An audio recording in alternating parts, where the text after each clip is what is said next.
My mother told me not to come for Christmas, claiming I would embarrass them in front of my sister's upper-class boyfriend. My sister called me a nobody. I decided to show up anyway. They never expected their guest of honor was my new employee. This is where the story truly begins, and you won't want to miss what happens. Make sure you're subscribed to see it through to the end. We're always curious.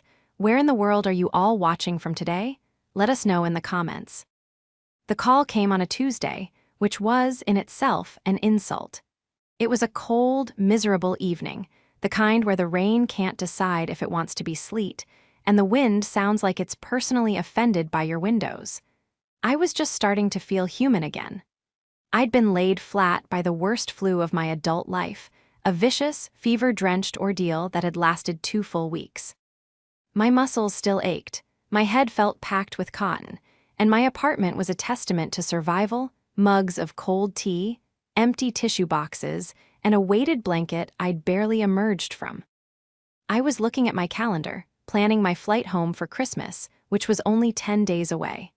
I was actually looking forward to it.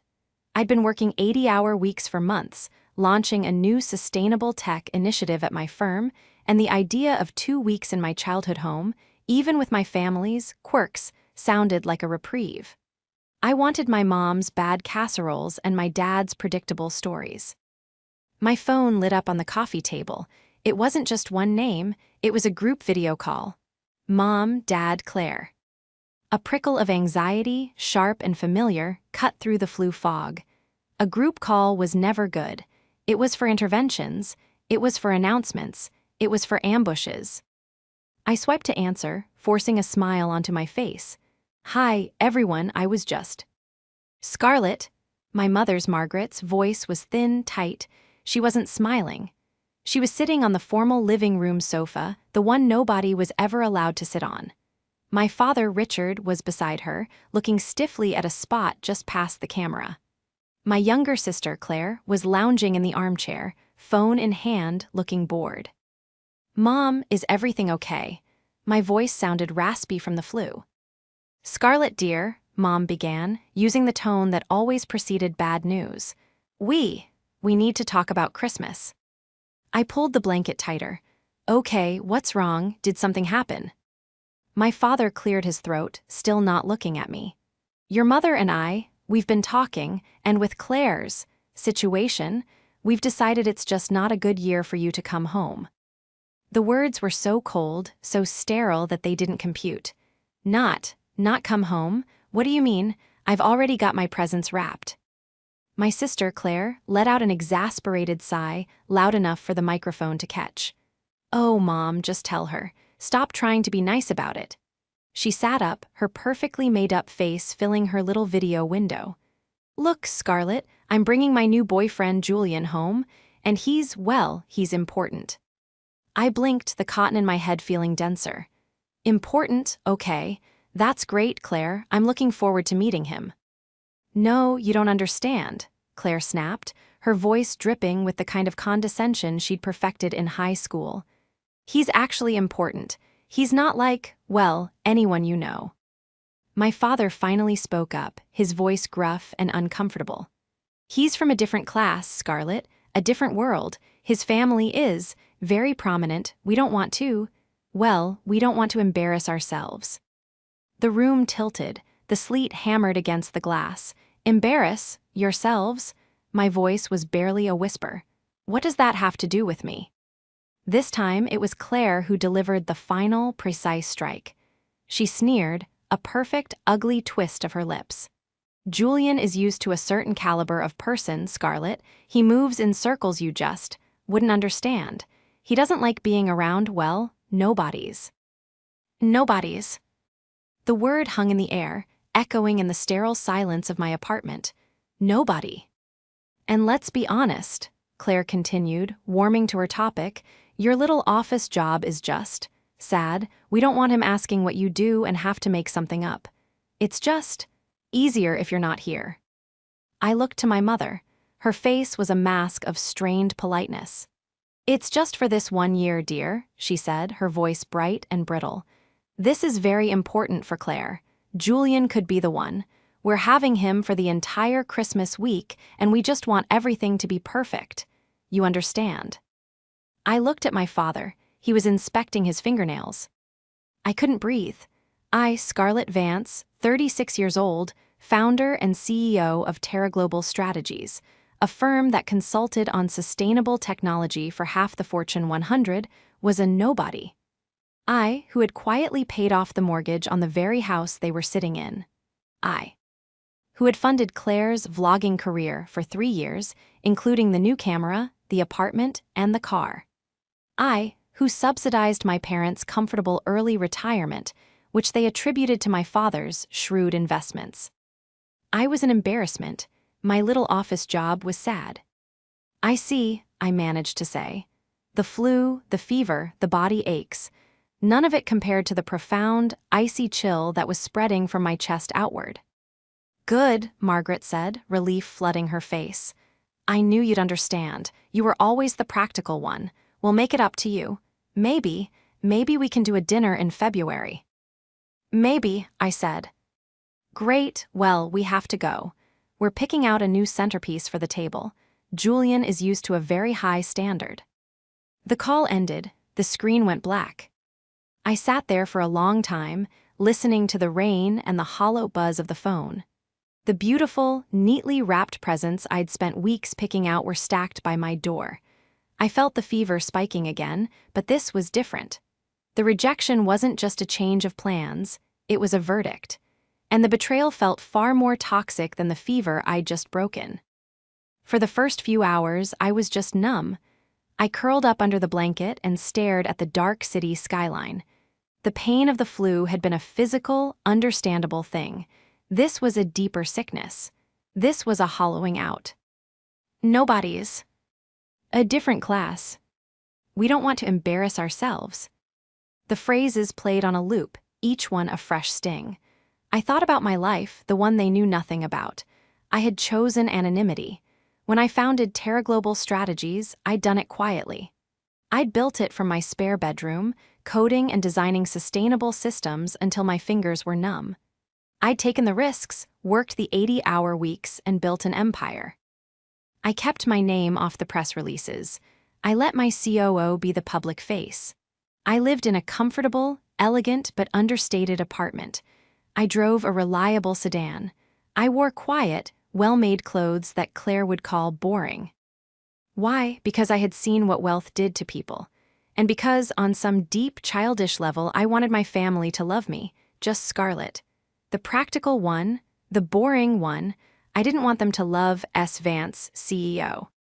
It seemed I had failed on both counts. They didn't love just Scarlett. They were ashamed of her. The next day, the numbness gave way to a cold, simmering anger. I felt stronger. The flu was receding, and this new, sharp resolve was taking its place. I had to try one more time. I had to be sure. This couldn't be real. I sent a simple text to my mother. "Mom, I don't understand. I can't believe you do this. Please just tell me what's really going on." I watched the phone. The 3 little dots appeared, then vanished, appeared, then vanished. She was typing, deleting, retyping. Finally, a message came through. "Margaret text, Scarlett, you're making this very difficult. You're being selfish. Claire deserves this. Julian is a wonderful man from an excellent family, and this is her one chance to finally be happy. Your father and I support her. Please don't ruin this for her." Selfish. The accusation was so profoundly, spectacularly unjust that I almost laughed. I was being selfish. I, who had just last month wired Claire $5,000 for a vlogging trip to Bali that she'd never taken. I, who had paid for my father's emergency root canal, all $6,000 of it, last spring.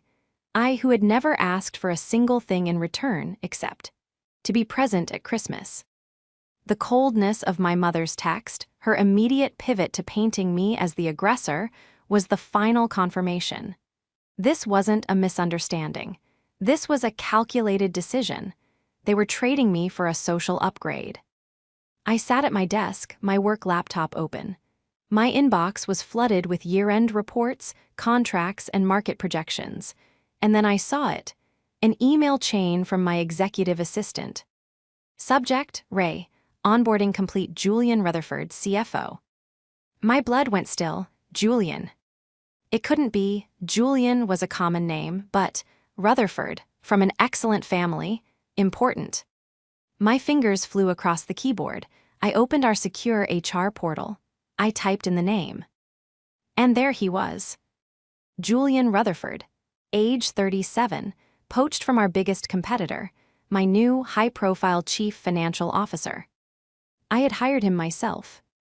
I had spent the last 2 months in grueling negotiations with him, finally landing him with a compensation package that was, frankly, staggering. He was brilliant. He was a shark. He was, without a doubt, the most important hire I had made all year. But here was the crucial detail. We had never met in person. My role as the anonymous CEO meant that all high-level interviews were conducted via secure video calls. He knew me only as S. Vance, a powerful, slightly intimidating, and I hoped, respected figure who appeared in a professionally lit home office, my background a stark, impressive wall of books and awards. He had never seen me like this, sick, pale, and wrapped in a fuzzy blanket. He had never heard anyone call me Scarlett. My family, my arrogant, foolish, status-obsessed family, they were trying to impress my new CFO. They were uninviting me to impress my own employee. A slow, cold smile spread across my face. The hurt was still there, a deep, heavy stone in my gut, but it was now joined by something else. A sharp, clear, strategic focus. The kind of focus I used when I was about to win a difficult negotiation. They were so worried about my status. They were so desperate to present their own. But they had forgotten one crucial thing. They had no idea who he was. And more importantly, they had no idea who I am. The memory was so clear, it could have been yesterday. It was my 30th birthday. I had just, that very morning, landed the Terra Global contract with the city of Stockholm. It was our first major international deal. It was worth millions. It was the moment I knew my company was going to succeed. I was ecstatic, practically vibrating with adrenaline and joy. I called home, my hands shaking as I dialed, desperate to share the news. My mother, Margaret, picked up. "Oh, hello, Scarlett. Is everything all right?" "Everything is amazing, Mom. You won't believe what just." "Scarlett, I can't talk," she cut me off, her voice a strained whisper. "It's your sister. It's a crisis." My joy evaporated. "Claire, what's wrong? Is she hurt?" "She just got dumped. By that lovely boy, Alex. She's heartbroken, absolutely devastated. She won't come out of her room." My father, Richard, got on the line. "Your sister needs us, Scarlett. This is a real-life problem. That office stuff of yours can wait. We have to focus on what's important." I remember standing in my tiny office, the signed contract on my desk, and feeling about 2 inches tall. My office stuff. My life's work. I canceled the small celebration I had planned with my team. I booked a flight. I spent my 30th birthday on my parents' sofa, listening to Claire sob hysterically over a guy she had been dating for exactly 3 weeks. I ended up taking both Claire and my mother to a luxury spa for a healing weekend. I paid for it. They never asked, not once, what my amazing news had been. That was the dynamic. It had always been the dynamic. Claire was the sparkling one. She was the outgoing one, the charming one. She was also deeply, profoundly insecure and monumentally lazy. She had failed out of 2 different college programs before deciding she was going to be a lifestyle vlogger. Her profession was a carefully curated Instagram feed of her posing with cocktails, on beaches, or in designer clothes, all funded by her boring sister via our parents. My parents enabled her, dazzled by her superficial charm and terrified of her emotional outbursts. I was the serious one, the practical one, the dull one. I was the one who was good with numbers, the one who was so responsible. My reliability had become my curse. I was not a person to them. I was a utility, a safety net, an ATM that never asked questions. And I had let them. For years, I had let them. I thought about the last time I'd been home for Thanksgiving. Claire had brought her new vlogging camera, the one I paid for, and was filming everything. "We just have to get this shot. Julian is going to love my content," she'd trilled. She hadn't mentioned his name then, just my new man. She had turned the camera on me. I was sitting by the fire, reading a book on quantum computing. "And here's my sister, Scarlett," she'd announced to her phone. "Still single, still reading, nerd books." She'd giggled, a high, tinkling sound. "God, Scarlett, your clothes. Don't you ever buy anything new? You look like you shop at a library." I'd looked down at my outfit. It was a simple, dark gray cashmere turtleneck and jeans. The turtleneck alone cost more than her entire fast fashion outfit, but it had no logo. It was quiet. "I like to be comfortable, Claire," ID said, not looking up. "So boring," she'd whispered, loud enough for me to hear, before turning the camera to my father. "Daddy, tell my followers how proud you are of your influencer daughter." The disingenuousness of it all was suffocating. Their lives were a performance. They were obsessed with appearing wealthy, with seeming important. They had no interest in the actual, quiet, difficult work of being successful. They just wanted the props. And now they had the ultimate prop, Julian Rutherford.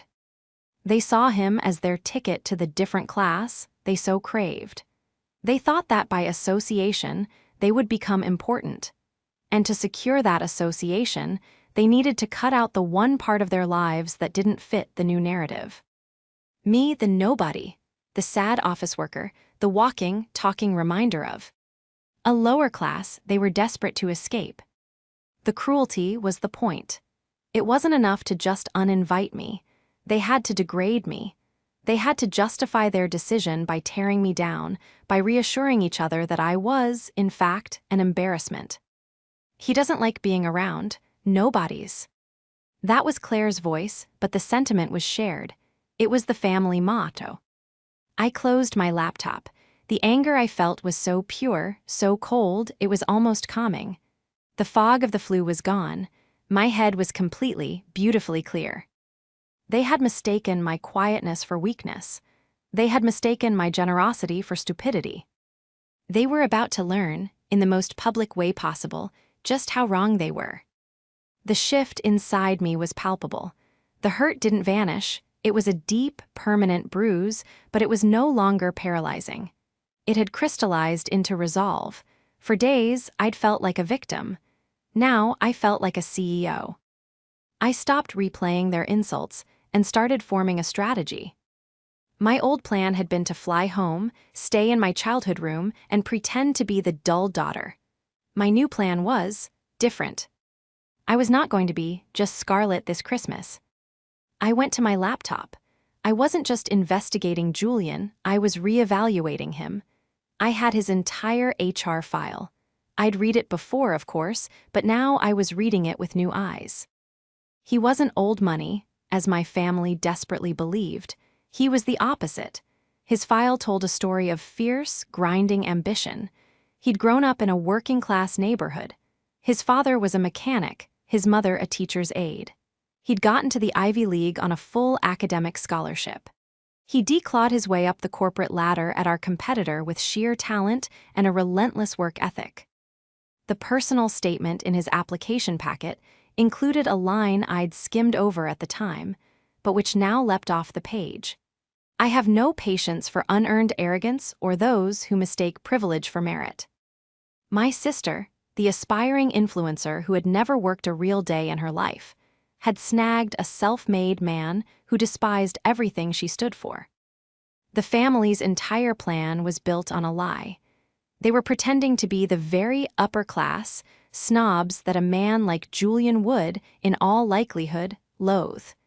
They were trying to impress him with their prominence, a prominence I had secretly purchased for them. The clever trap wasn't something I needed to build. It was already there, ticking. The truth was the trap. My original decision had been to just show up, but now I saw that wasn't enough. I wasn't just going to arrive, I was going to arrive. I made 2 calls. The first was to my executive assistant, Maria. "Maria, I need you to book me a suite at the Four Seasons downtown, near my parents' place. from the 24th through the 26th. The Four Seasons, Ms. Vance, not. At home. Maria was the only person on earth who knew the full, contradictory details of my life. No, Maria, not at home, and I need a car service, not a taxi. The best one you can find, a black S-Class. It will pick me up at 11:30 a.m. on Christmas Day. Understood, Ms. Vance. The second call was to my company's legal department. I spoke to our head of internal finance.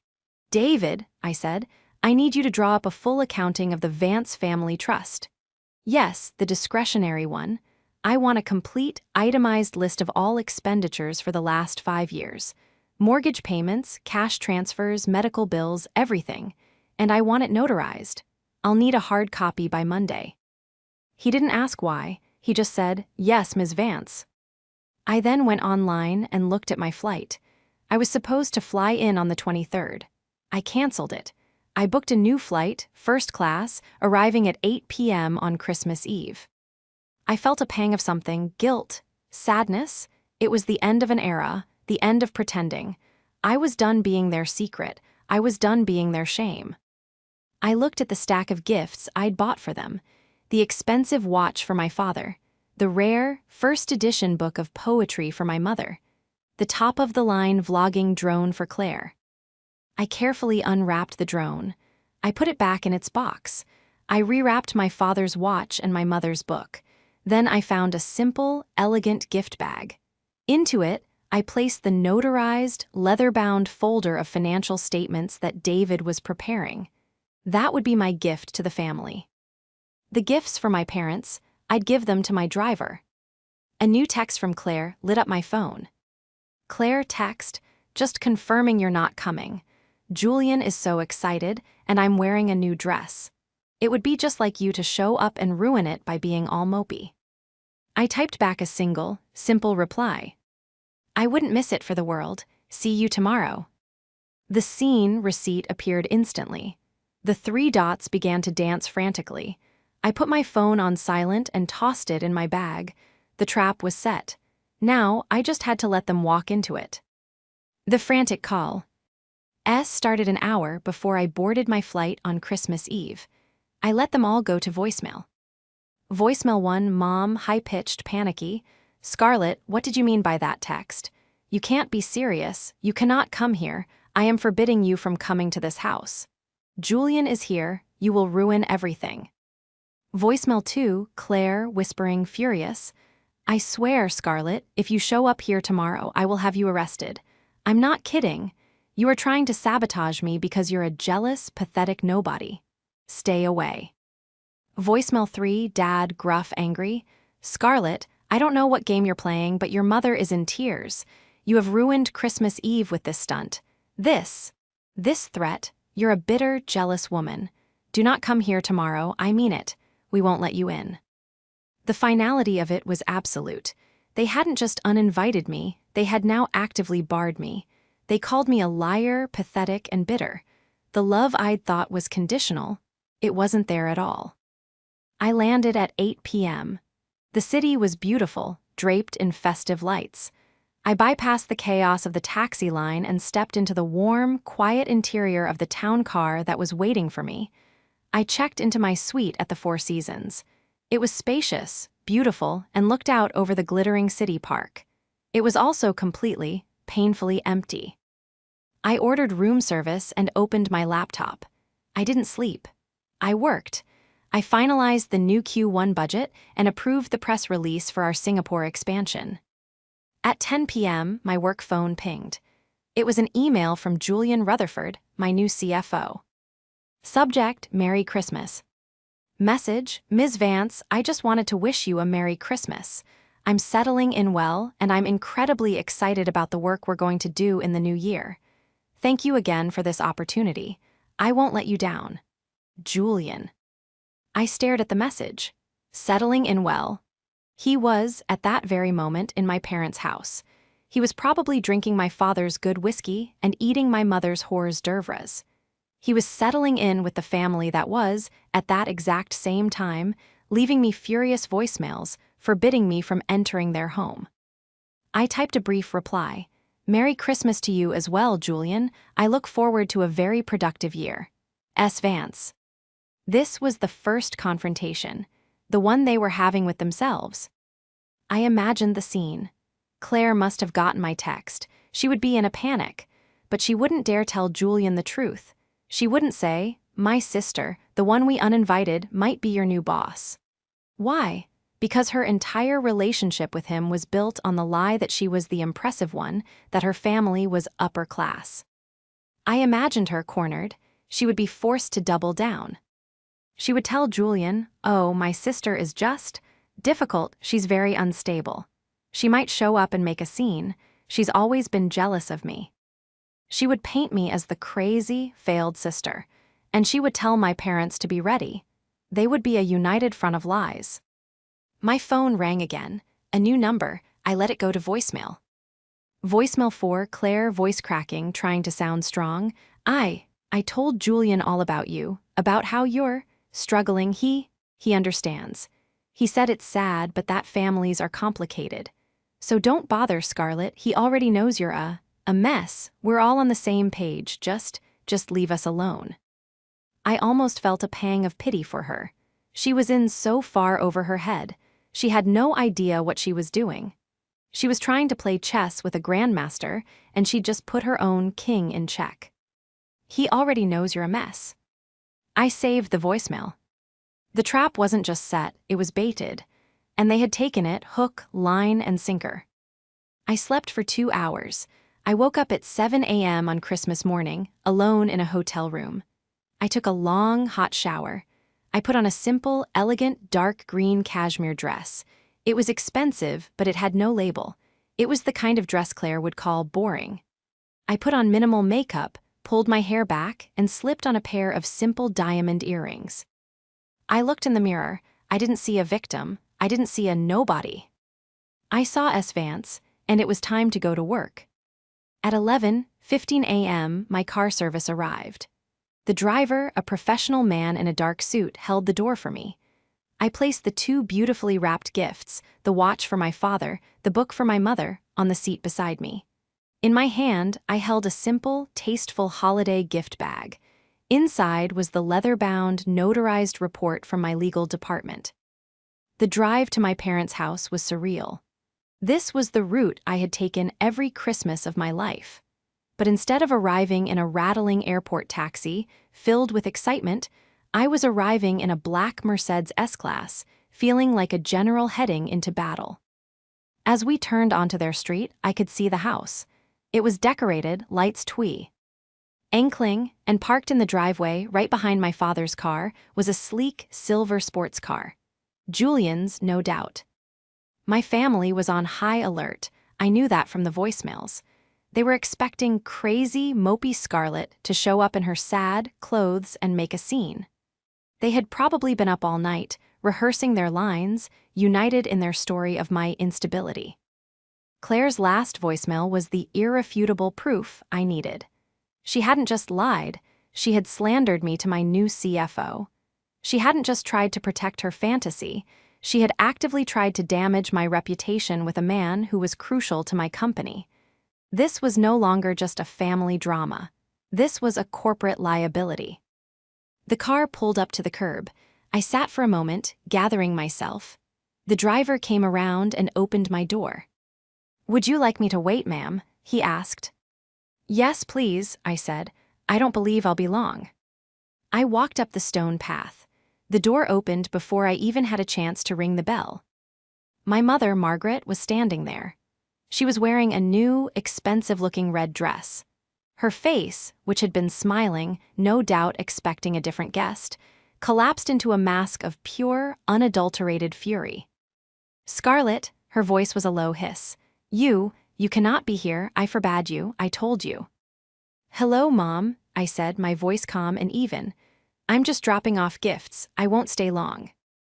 "Gifts? We don't want your—" "Who is it?" Claire's voice trilled from inside. "Is that the caterer? Julian is starving." Claire appeared in the hallway, wearing a glittery gold dress that was inappropriate for 11:30 a.m. When she saw me, her face went white under its heavy layer of foundation. Get out, she seethed. Mom, tell her to leave. You are not welcome here, Scarlett. My father, Richard, appeared behind them, his face a thundercloud. I told you not to come. You are embarrassing us. You are ruining Christmas. Get off my property. Embarrassing you? I said, still calm. I'm just standing in the doorway. I promise I'll be gone in a minute. It's just my sister, Claire said, her voice suddenly, falsely sweet. She was speaking over her shoulder to someone in the living room. The one I told you about, the difficult one, she's just so jealous. She's having a bit of an episode. She was performing for him. And that's when I stepped past my mother, into the foyer. The house was warm. It smelled of pine and roasting turkey. And there, standing by the beautifully decorated Christmas tree, holding a glass of champagne, was Julian Rutherford. He was wearing a tailored blazer, looking every inch the high-powered executive. He looked up, a polite, strained, "I'm so sorry your family is crazy" smile fixed on his face, ready to be introduced to his girlfriend's nobody sister. I met his gaze. And I watched as, in real time, his entire world came crashing down. Julian's polite smile didn't just fade, it evaporated. His glass stopped halfway to his mouth. The blood drained from his face, leaving him a chalky white. His eyes widened, first in confusion, then in dawning, abject horror. He froze, a perfect statue of disbelief, staring at me as if he'd seen a ghost. My family, standing in the doorway, didn't notice. They were still focused on me, their intruder. "Scarlett, I am not going to tell you again," my father boomed, stepping toward me. "Boss." Julian's voice was barely a whisper, but in the tension-filled hallway, it sounded like a cannon shot. My father stopped. Claire and Margaret froze. They all turned to look at Julian. He was still staring at me, his glass trembling slightly.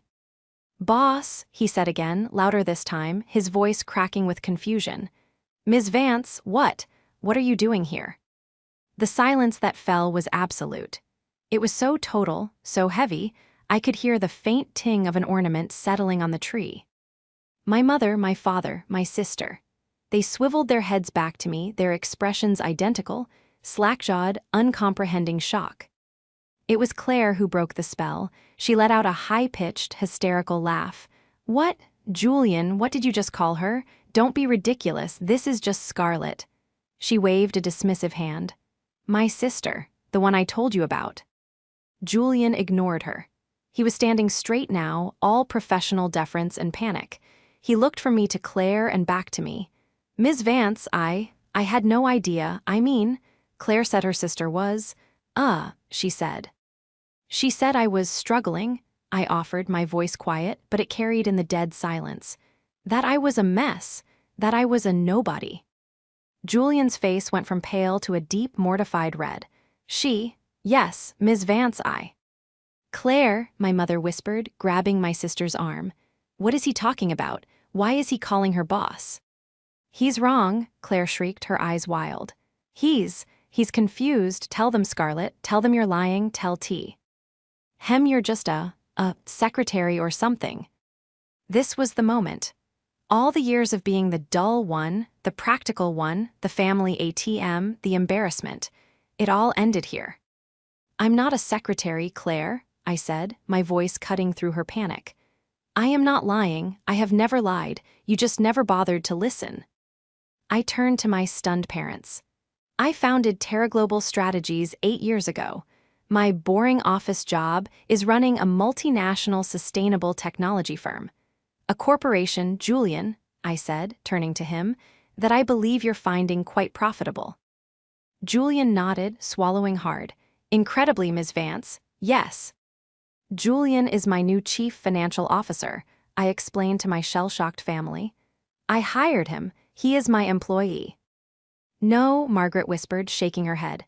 "No, that's not possible. Richard, she's lying." My father just stared at me, his face ashen. He looked like he'd been punched. "I let you believe what you wanted," I continued, my voice steady, though my heart was hammering. "It was easier. I let you think Dad's shrewd investments paid for your retirement. I paid for it. I paid off the mortgage on this house, Dad. That matured investment you were so proud of, that was me. I turned to Claire, who was slowly backing away as if I were holding a weapon. Your vlogging trips, Claire, your apartment, your car, that new sports car Julian is so impressed with, all of it came from me. The nobody. I held up the holiday gift bag. I was going to give you this. It's a full, notarized accounting of every dollar I've spent on this family for the last 5 years. I suppose you can consider it a final invoice. Margaret was holding onto the doorframe, white-knuckled. Richard looked sick. And Claire just crumbled. No, no, no, no, no. Julian, who had been watching this with a look of dawning, cold disgust, finally spoke. He wasn't looking at me. He was looking at Claire. You told me she was sad, he said, his voice low and dangerous. You said your family was, that you were. You lied to me about everything. Julian, no, Claire sobbed, rushing toward him. Julian, wait, I can explain. She's twisting it. She's always been jealous. He flinched as she tried to grab his arm. Twisting what? He snapped. That your sister is my CEO? That you've been living off her generosity while you and your parents call her an embarrassment behind her back? That you'd uninvite your own sister to Christmas to? What? To impress me with a lie. He put his champagne glass down on the mantel with a sharp click. I apologize, Ms. Vance, he said, turning to me, all business. I seem to have made a significant error in judgment in my professional and personal life. I'll be submitting my resignation, effective immediately.